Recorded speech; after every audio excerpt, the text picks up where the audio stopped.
Assalamualaikum warahmatullahi wabarakatuh.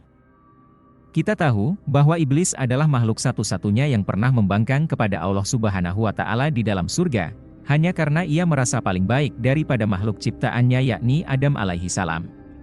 Kemudian Allah mengutuknya dan menurunkan ia ke bumi, akan tetapi iblis diberi kesempatan dengan diberi penangguhan oleh Allah untuk menyesatkan anak cucu Adam sampai hari kiamat. Namun, pernahkah kita berpikir dan bertanya-tanya bahwa ketika iblis membangkang dan berniat untuk menyesatkan umat manusia, kenapa Allah Subhanahu wa Ta'ala tidak melenyapkan iblis agar manusia aman dari godaan iblis? Perlu kita pahami bahwa Allah Subhanahu wa Ta'ala adalah Tuhan semesta alam yang Maha Tahu atas segala sesuatu yang tidak pernah kita ketahui.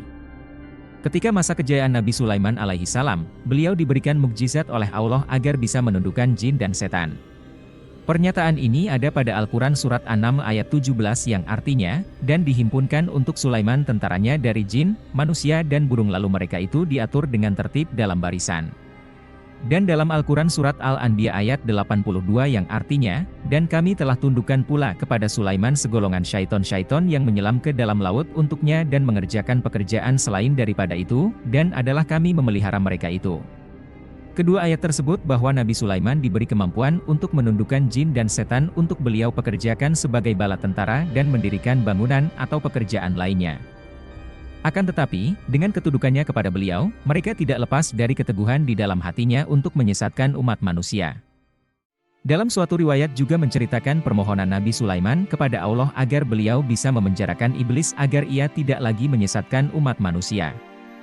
Doa tersebut ialah, "Ya Allah, Engkau telah memberi kemampuan kepadaku untuk bisa menundukkan jin dan setan, aku juga memohon kepadamu agar aku bisa memenjarakan, mengikat, dan mengurung iblis agar manusia tidak terjerumus ke dalam kesesatan." Maka Allah Subhanahu wa Ta'ala berfirman, "Wahai Sulaiman, tidak ada baiknya jika engkau menangkap iblis." Kemudian Nabi Sulaiman berdoa kembali, "Ya Allah, keberadaan makhluk terkutuk ini tidak ada kebaikan di dalamnya kecuali hanya menyesatkan umat manusia." Dijawab oleh Allah dengan berfirman, "Aku mengetahui segala sesuatu yang tidak engkau ketahui."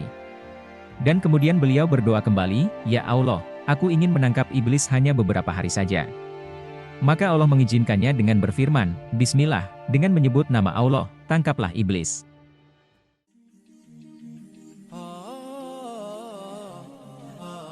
Nabi Sulaiman alaihissalam, selain diangkat menjadi nabi, beliau juga mempunyai kerajaan dan kekayaan yang sangat banyak. Harta yang melimpah, tanah dan wilayah yang sangat luas, beliau gunakan untuk semua rakyatnya.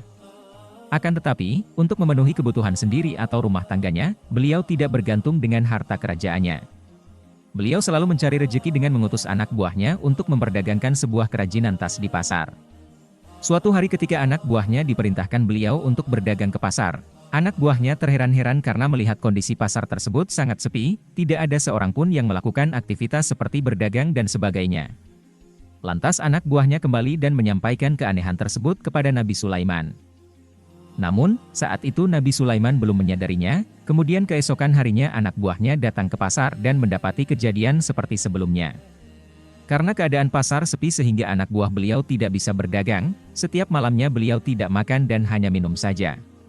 Setelah diselidiki mengapa semua orang tidak keluar rumah dan melakukan aktivitas, anak buahnya mendapati semua orang hanya melakukan ibadah, berdoa, menangis dan meratapi segala dosanya, hanya mementingkan akhirat daripada dunia.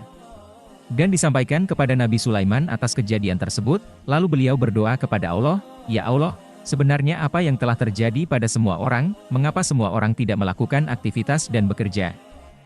Kemudian Allah berfirman, "Wahai Sulaiman, engkau sebelumnya telah menangkap iblis, sehingga akibatnya manusia tidak bergairah bekerja mencari nafkah dan memikirkan urusan dunia. Bukankah aku telah memberitahu kepadamu bahwa sesungguhnya dengan menangkap dan memenjarakan iblis tidak mendatangkan kebaikan?" Setelah mendengar jawaban Allah, kemudian Nabi Sulaiman melepaskan iblis dari kurungannya. Setelah itu, beliau mendapati keadaan masyarakat menjadi normal seperti semula, yang awalnya setelah iblis dipenjarakan, manusia tidak melakukan aktivitas juga tidak bergairah untuk memikirkan dunia. Setelah iblis dibebaskan, masyarakat menjadi semangat beraktivitas bekerja dan pasar tersebut akhirnya ramai kembali.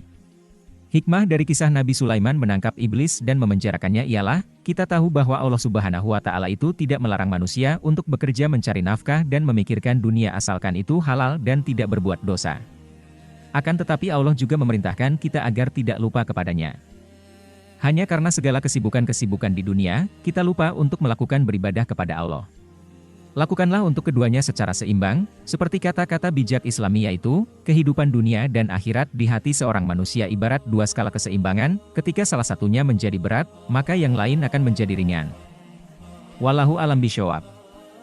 Wassalamualaikum warahmatullahi wabarakatuh.